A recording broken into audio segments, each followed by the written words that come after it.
Hi guys, எல்லாரும் எப்படி இருக்கீங்க? நல்லா இருக்கீங்களா? அதாவது பழைய வைப்போட நம்ம இந்த வீடியோ எடுக்கிறதே 2 நாள் ஆச்சு கைஸ். அந்த 2 நாள் வீடியோ போடாமல் இருக்கிறதே வந்து 2 மாதம் ஆன மாதிரி இருக்கு. என்ன பண்ணுறது, லைஃப்லையும் ஏமாத்துறாங்க, ப்ரொஃபஷனலி ஏமாத்துறாங்க. சரி, அது ஒரு பக்கம் இருக்குது, அது ஏமாத்திட்டு தான் இருக்காங்க. நம்ம எதுவும் பண்ண முடியாது, மேலே இருக்கவங்க வந்து பார்த்துட்டு தான் இருப்போம். நம்ம வேலையை பார்த்துட்டு போயிட்டே இருப்போம் அப்படின்ற ஹோப்போட இந்த வீடியோ ஸ்டார்ட் பண்ணுறேன். ஸோ இன்னைக்கு நம்ம என்ன வீடியோ பார்க்க போறோம்னா கொத்தூஸ் வீடியோ தான் கைஸ். ஸோ அதான் வீடியோ பார்க்க போகிறோம். நம்ம வீடியோக்குள்ள போகலாம். எல்லாத்துக்கும் மேல சொல்றேன், திமுரா தௌலத்தா சொல்றேன். ஓ உதயனா தம்பினானா அப்படியா? உதயனா தம்பியா நீங்க? அப்புறம் எந்த கேர்ள் ஃப்ரெண்டுக்கு வந்து பால் டைரி குடிச்சீங்கன்னு கொஞ்சம் சொல்லிட்டு போக. எனக்கு அந்த மேல இருக்கிற அந்த மெசேஜை பார்த்தோட குபிட்டு சிரிப்பு வந்துருச்சு. 50 ரூபாய் எக்ஸ்ட்ரா கொடுத்ததுக்கே இந்த கூறீங்களே, உங்களெல்லாம் நம்பி 1000 ரூபாய் கொடுத்தா என்ன பண்ணுவாங்கன்றதே எனக்கு தெரியல. ஒரு வாட்சுக்கு ஏன் இப்படி அடிச்சிட்டீங்க? என்ன நினைச்சீங்க? டிஎம்கேங்க, டிஎம்கே ஐடிவி கேர்ள்ஸுங்க, உமன்ஸோட பவருங்க தான். ஓ மை காட் கைஸ், ஒரே புன்னகை தான் பேசல.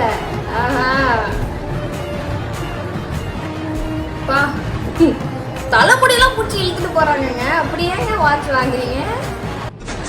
அந்த ஒரு வாட்ச் என்ன ஒரு 250 ரூபாய் இல்லை 100 ரூபாய் வருமாங்க அந்த வாட்சுக்கு. இதை பாருங்க, அந்த அந்த அந்த கூட்டத்துக்கு நீங்க ரீவைண்ட் கூட பண்ணி பாருங்க. ஒருத்தவங்க வாட்ச் வாங்குறதுக்கு ஒரு தலைமுடி பிடிச்சி பின்னாடி இழுத்துட்டு போயிட்டு அவங்க வாங்குறாங்க. என்னங்க இப்படி இருக்கு? கடவுளே. தமிழக வெற்றி கழகம் ஜெயிச்சதுக்கு காரணம் ரீல்ஸ், இன்ஸ்டாகிராமு. தமிழக வெற்றி கழகம் மக்களை வந்து கவர்ச்சினால மயக்கி ஜெயிச்சுட்டாங்க.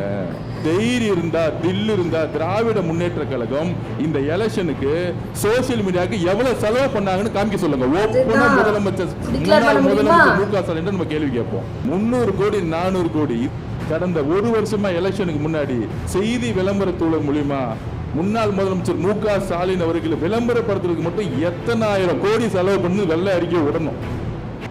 நான் ஒன்னே ஒண்ணுதான் சொல்றேன். இந்த டிஎம்கே கொத்தூஸ், டிஎம்கே ஐடி விங்ஸ்லாம் கேட்டுக்கிட்டு இருந்தீங்கன்னா ஒன்னே ஒண்ணுதான் சொல்றேன். ஒரு மனுஷனை ஆணித்தனமா நம்பியிருக்கோம், சரியா? அதனாலதான் அந்த மனுஷன் ஜெயிச்சாரு. உங்களை நம்பல. திருப்பி சொல்ற, பழைய கட்சியை நம்பி தலையில துண்டை போட்டு உட்கார்ற எங்களுக்கு அந்த நிலைமை வேண்டாம். புதுசா ஒரு ஆட்சி வந்திருக்கா, புதுசா ஒருத்தர் வந்திருக்காரா, அந்த மனுஷனை நம்பி ஓட்டு போட்டிருக்காங்க, அவ்வளவுதான். இல்ல ரீல்ஸும் ஜெயிக்கல, என்னது அவர் வந்து சினி ஃபீல்ட்ல இருந்து வந்தாரு, கவர்ச்சி அந்த மாதிரிலாம் எதுவுமே ஜெயிக்கல. அப்பனா அவ்வளவு செலவு பண்ணீங்களே, நீங்க ஏங்க ஜெயிக்கல அப்படின்ற மாதிரிதான் கேள்வி கேட்க தோணுது. இது கேட்டீங்களா கைஸ்?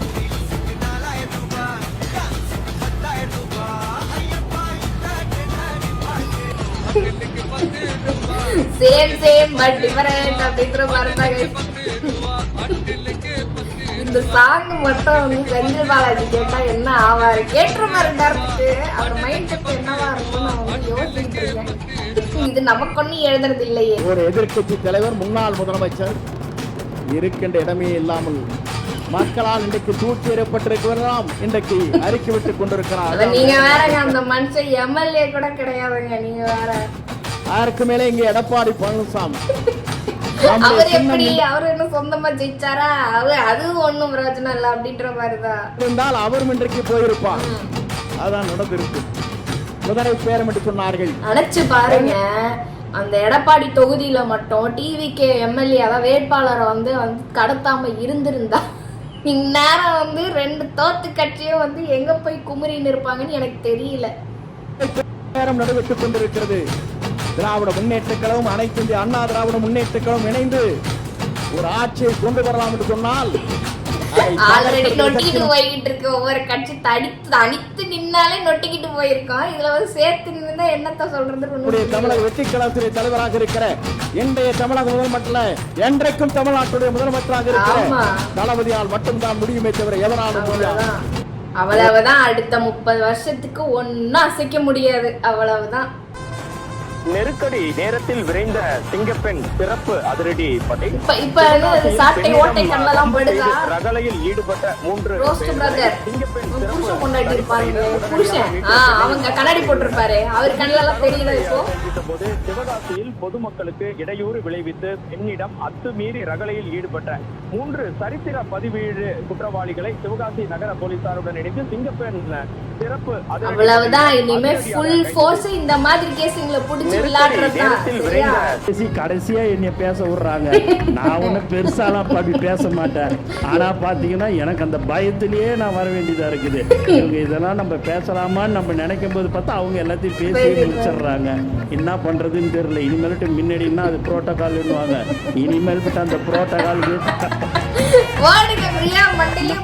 நான் தலைவர்கிட்ட அனுமதியை வாங்கி எப்பா நான் முதல்ல பேசிடுறேன், அதுக்கப்புறமா இவங்க பேசட்டும். ஏதாவது ஒன்று நினைச்சு பேசினா அதை வச்சு வெளுன்னு வெளுத்துட்டு நீங்க பேசிட்டு வந்து உக்காந்துடுறீங்க. எவ்வளவுதான் அவங்களும் கேட்பாங்க. நீங்க தான் எல்லாமே நல்லா பேசிட்டீங்க. என்ன ஒண்ணு எல்லாம் இனிமே வந்து அதெல்லாம் பார்க்காதீங்க. புரோட்டோகால்லாம் கிடையாது. உங்களுக்கு என்ன பேசுறப்போ நீங்க வச்சு செஞ்சு விட்டுருங்க. சரியா? சாகும் போது ஊரே அழும் சார். நான் நடிக்க மாட்டேன் சார், உண்மையா இருக்கும் சார். இங்கே அரசியலுக்கு நான் வர்றது வந்து சண்டை போடுறதுக்கு வரல சார். இதுக்கப்புறம் இங்கே வந்து பணம் சம்பாதிக்கணுமோ இல்லை இது வந்து பதவியில் உட்காந்துக்கணும் அதுக்கெல்லாம் வரல சார். எனக்கு தெரிஞ்ச ஒரு 100 மாற்றுத்திறனாளி பண்ணுறேன்னா அங்கே வந்து நான் லட்சம் மாற்றுத்திறனாளி பண்ணுறேன் சார்.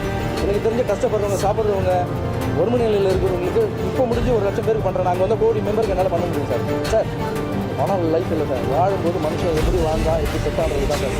நான் சாகும்போது ஊரே அழும் சார். Thank you sir. சார் இது உண்மை கைஸ். விஜயகாந்த் சார் இறக்கும் போது எத்தனை பேர் அழுதாங்க. நல்ல மனுஷங்க, வாழ வேண்டிய மனுஷன் இப்படி போயிட்டாரு அப்படின்னு எத்தனை பேர் அழுதாங்களோ, இவருக்கு அந்த டைம் வரும்போது இறப்புன்னு ஒன்று இருந்தால் இறப்புன்னு ஒன்று இருக்கும். அந்த இறப்புன்ற டைம் வரும்போது கண்டிப்பா அவருக்கு ஈக்குவல் இல்லைனாலும் பா இவ்வளோ பேர் கஷ்டப்பட்டாங்கப்பா, இவ்வளோ பேர் கை சரியில்லாதவங்க, இவ்வளோ பேர் கால் சரியில்லாதவங்க, இவ்வளோ பேர் ஃபிசிக்கல் சேலஞ்ச், இவ்வளோ பேர் வந்து ஸ்பெஷல் சைல்ட்லாம் வந்து இவர் என்னமோ பண்ணிட்டு ஒரு நல்ல இடத்துக்கு கொண்டு போயிட்டாருப்பா. இவர் வந்து இப்படி ஒரு மனுஷனை நம்ம பார்த்ததே இல்லையே அப்படின்னு சொல்லிட்டு அவருக்கு நிகராக உங்களை கும்பிடுவாங்க. அதுதான் உண்மை.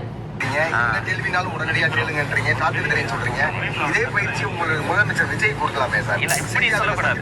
ஒரு பயிற்சியை கொடுங்க. அதான் எப்படி சொல்லக்கூடாது. அதாவது அவர் மாண்புமிகு முதல்வர், அவருக்கு பயிற்சி கொடுங்கன்னு நீங்க வந்து எப்படி சொல்லாது. செய்தியாளர்களை சந்திப்பதே கிடையாது சார். இல்ல அதுக்கான பதில சொல்ல விடுங்க. பதில சொல்ல விடுங்க. இந்த பயிற்சி கொடுங்க அந்த பயிற்சி கொடுங்க. அவரு சொல்லுவார்ல அரசியல் சார்பு தன்மை இல்லாம ஒரே கட்சிக்கு பேசாம மக்களுக்காக பேசுங்கன்னு இவருக்கு பயிற்சி கொடுங்கன்னு அவங்களும் சொல்லுவாங்க. அதனால ஒரு எதிர்மறை இனத்தோட அணுகாதீங்க. எல்லாரையும் நான் பார்க்கவே கூடாதா? ஒரு எந்த பேக்ரவுண்ட் இல்லாம வந்தீங்க. நான் நிக்கிறோம், அண்ணன் நிக்கிறேன், நாங்களாம் பத்திரிகைகளை பார்க்க கூடாது. பொண்ணான வாய்ப்பு எங்க தலைவர் தந்திருக்காரு. அவருக்கு நான் நன்றி சொல்லி கொண்டாடுவேன். இந்நேரம் வந்து டிஎம்கே கிட்டலாம் இந்த மாதிரி நக்கல் பேச்செல்லாம் பேசியிருக்க முடியுமா? பேசியிருக்க முடியாதுல்ல. நீ என்னதான் நக்கலா பேசினாலும் நான் வந்து ஜாலியா ஹேண்டில் பண்ணுவேன். நீ பேசு. என்ன வந்து பண்ணிட்டீங்க? 2 வருஷம் தான் நீங்க வந்து கட்சி ஆரம்பிச்சு ஆகுது. வெறும் கவர்ச்சியை வைத்துக்கொண்டு நீங்க முதலமைச்சர் ஆயிட்டீங்க. நீங்க ஆட்சியை பிடிச்சிட்டீங்க. 2 வருஷம் தான் ஆகுது. 2 வருஷம் தான் ஆகுது. என்ன செஞ்சுட்டு நீங்க வந்தீங்க? என்ன சேவை செஞ்சீங்க? என்ன போராட்டம் பண்ணீங்க? ஐயா அரசியல் வந்து 2 வருஷம் தான் ஆகுது. அதுக்கு முன்னாடியே வந்து அவர் வந்து சினிமால இருக்கும்போது எவ்வளவு நல்லது செஞ்சிருக்காருன்னு போயிட்டு ஹிஸ்டரி எடுத்து பாருங்கய்யா. சரியா? என்ன செஞ்சாரு அரசியல்? அது என்ன அரசியல் தொடங்கினதுக்கு அப்புறம் தான் அந்த நல்லது வந்து நல்லது செஞ்சாதான் வந்து அது வேலிடா நீங்க வந்து எடுத்துப்பீங்களா? அதுக்கு முன்னாடி செஞ்சதெல்லாம் வந்து எதுவுமே கண்ணுக்கு தெரியாதா? குருட்டு ஏதாவது சொல்லிட போறேன். அதான் அந்த மாதிரி தான் இருப்பீங்களா? கண்ணு தெரியாத என்னது கண்ணு மூடிக்கிட்டா பூனைக்கு வந்து உலகம் இருட்டுன்ற மாதிரி அந்த மாதிரி தான் இருந்தீங்களான்றது எனக்கு புரியல. அப்பத்துல இருந்து இப்ப வரைக்கும் எவ்வளவு செஞ்சிருக்காங்க அந்த மனுஷன் அப்படின்றத வந்து பாருங்க. சரி, திரும்பவும் கேட்கிறேன். அண்ணன் என்ன சுதந்திர போராட்ட தியாகியா? சுதந்திரத்திற்காக செற்றிழுத்தாரா? காந்தியை போல கதராடை அணிந்து கொண்டு இந்தியா முழுக்க பிரச்சாரம் பண்ணாரா? சுதந்திரத்துக்காக அகிம்சை வழியில போராடினாரா? இல்ல மாபெரும் படையை திரட்டி நேதாஜி சுபாஷ் சந்திர போல போரிட்டாரா? எப்படி நீங்க வந்து துணை முதலமைச்சர் இருந்தீங்க இதுக்கு முன்னாடி? 30 வருஷம். 1 வருஷம் 2 வருஷம் கிடையாது, 30 வருஷம். ரசிகர் மன்றமா, நற்பணி மன்றமாக, மக்கள் இயக்கமாக, மக்களோடு மக்களாக நின்று சேவை செய்து அந்த மக்களுக்காகவே வாழ்ந்து இன்றைக்கு முதலமைச்சராக உயர்ந்திருக்கக்கூடியவர் முதலமைச்சர் புரட்சி தலைவி அம்மா அவர்களுடைய சேலையை கிழித்த ஒரு இயக்கம் திராவிட முன்னேற்ற கழகம். அந்த ஒரு உண்மையான அதிமுக தொண்டன் சேருவாரா? திரு இபிஎஸ் பழனிசாமி அவர்களே, நீங்க முதலமைச்சர் ஆகணும்னு சொல்லிட்டு திமுகவோட பேச்சுவார்த்தை நடத்துனீங்களே, உங்களுடைய குல தெய்வம் புரட்சி தலைவர் அம்மா அவர்கள் சொல்றீங்களே, என்னால இப்ப கூட முடியலங்க. ஜெயலலிதா அந்த ஃபேஸ்ல அவங்க வந்து ஃபேஸ் பண்ண அந்த விஷயமே வந்து எந்த பொண்ணாலையும் ஃபேஸ் பண்ண முடியுமான்றதே வந்து டவுட்டு தான். தலைமுடியை வெட்டினாங்க, சாரியை அவுத்துட்டாங்க, செருப்பால் அடிச்சாங்க. இருந்தாலும் வந்து அவங்க கம்பேக் கொடுத்து சிஎம் ஆனாங்க பார்த்தீங்களா.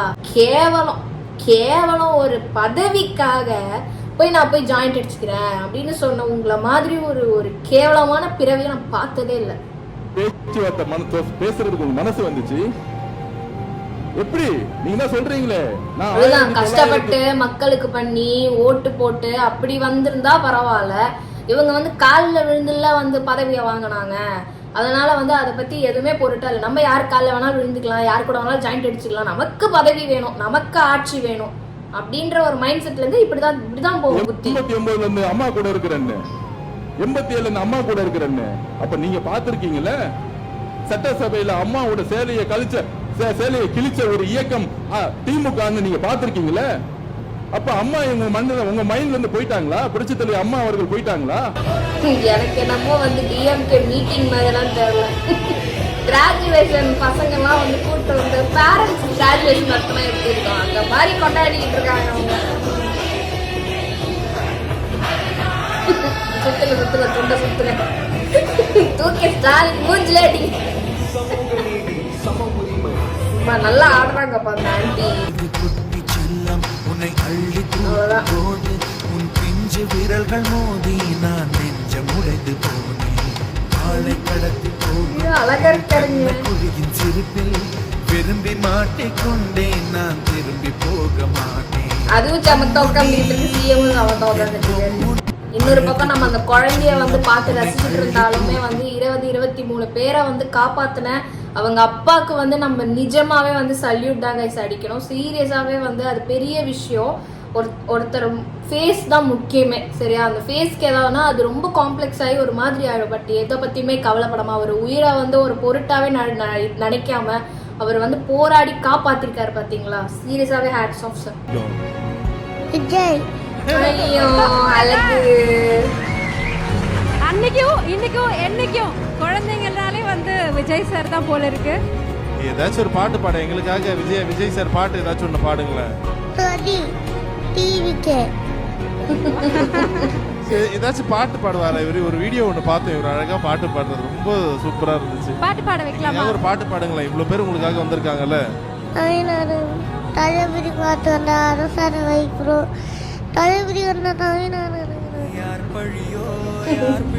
Super super. ஸோ தளபதியை வந்து எல்லா பக்கமும் சொல்லுவாங்க, அந்த 6ல இருந்து 60 வரை. அது வந்து எப்பவுமே அப்படி அவர் தான். என்ன சொல்றதுன்னு தெரியல. ஒரு பக்கம் இந்த குழந்தை வந்து இந்த இடத்துக்கு வந்து நிக்குது அப்படின்னும் போது எனக்கு சந்தோஷமா இருக்கு. அதே ஒரு கட்டத்துல வந்து ஏன்டா ஆண்டவா இப்படி ஒரு நிலைமையில கொண்டு வந்து நிறுத்தின அப்படின்னு எனக்கு கேட்க தோணுது. நான் ஒண்ணுதான் கேட்குறேன், தயவு செஞ்சு வந்து இப்படி யாராவது நீங்க பாத்தீங்க அப்படின்னா எல்லா ஸ்கூல்லையுமே வந்து அட்மிஷன் கொடுங்க, சரியா? சரி, அந்த பசங்களுக்கு வந்து காசு கட்டி படிக்க முடியல, அந்த வசதி இல்லை அப்படின்ற பட்சத்துல எவ்வளவோ பிரைவேட் ஸ்கூல், எவ்வளவோ பணக்கார ஸ்கூல்லாம் இருக்குது. அந்த ஸ்கூல்ல டீச்சர்ஸ்க்கு வந்து அவ்வளோ லேக்ஸ் கணக்கா நீங்களாம் சம்பாதிப்பீங்க, சரியா? ஒரு 40 டீச்சர்ஸ் ஒன்னா சேர்ந்து இந்த ஒரு குழந்தையோட ஸ்கூல் ஃபீஸை வந்து ஏத்துக்கங்களேன், புண்ணியமாவது கிடைக்கும். ஸோ இந்த மாதிரி குழந்தைங்க எத்தனை ஸ்கூல் இந்த குழந்தை வந்து ட்ரை பண்ணியிருக்குது. ஆனால் வந்து யாருமே வந்து சீட் கொடுக்கல. கடைசியில் கவர்மெண்ட் ஸ்கூலில் வந்து சீட் கொடுத்துருக்காங்க. எனக்கு அதுதான் புரியல. எப்படி இருந்தாலுமே வந்து ஒரு சைல்டு படிக்கணும்னு ஆசைப்படுது, அவங்க பேரண்ட்ஸ் வந்து நினைக்கிறாங்க அப்படின்னா தயவு செஞ்சு ஹெல்ப் பண்ணுங்க. அதை விட நமக்கு என்னங்க வேணும்? ஒரு புண்ணியத்தை பண்ணிட்டு போங்களேன் அப்படின்ற மாதிரி தான் இருக்கு. சில சட்ட ஒழுங்கு விஷயங்கள் வரும்போது அதை சுட்டி காட்டி தான் அவங்க கட்சியா இல்ல எனக்கு புரியல. டைம் கொடுக்கறதுக்கு ஸ்டாலின் யாரு? டைம் நாம நம்ம குடும்பம் எம்எல்ஏ கூட கிடையாது. அதான் யார் அவரு? டைம் கொடுக்குறோம் பாக்கணும், பொறுத்து தான் பாக்கணும். அவர் வந்து 6 மாசம் டைம் கொடுத்துருக்காருன்னா அவர் ஜனாதிபதியா யாருன்னு எனக்கு தெரியல. பொதுமக்கள் கொஞ்ச நாள் பொறுத்து பார்த்தோம்னா தான் தெரியும் அவர் என்ன பண்றாரு, எப்படி பண்றாரு. அதே மாதிரி ஒரு குழந்தை பிறந்து 1 மாசம் தான் ஆகுது, ஆட்சிக்கு வந்து 1 மாசம் தான் ஆகுது. அதுக்குள்ளார ஒருத்தன் என்னடான்னா அந்த குழந்தை சாகசம் பண்ணலீங்க, ஒருத்தன் ரன்னிங் ரேஸ் போய் கோல்டு மெடல் வாங்குவீங்க, ஒவ்வொருத்தன் அதை பண்ணல இதை பண்ணலீங்க. அது எப்படி கொஞ்ச நாள் விட்டா தானே தெரியும் அந்த குழந்தை என்ன சாகசம் பண்ண போகுதுங்கிறத பொறுத்து தான் பார்க்கணும். எடுத்த அந்த விட்டனால ஒன்றும் பண்ண முடியாது. அதே மாதிரி அதாவது பொதுமக்களுக்கு இருக்கிற அறிவு கூட எதிர்கட்சியில டோப்பா வச்சு சுத்துறவங்களுக்கு கிடையாது. சொல்றது. ஸோ அவ்வளோதான் கைஸ் வீடியோ. ஹோப்ஃபுல்லி இந்த வீடியோ உங்களுக்கு ரொம்ப பிடிச்சிருக்கும்னு நினைக்கிறேன். நெக்ஸ்ட் ஒரு சூப்பரான வீடியோ உங்களை பார்க்குறேன். பாய்.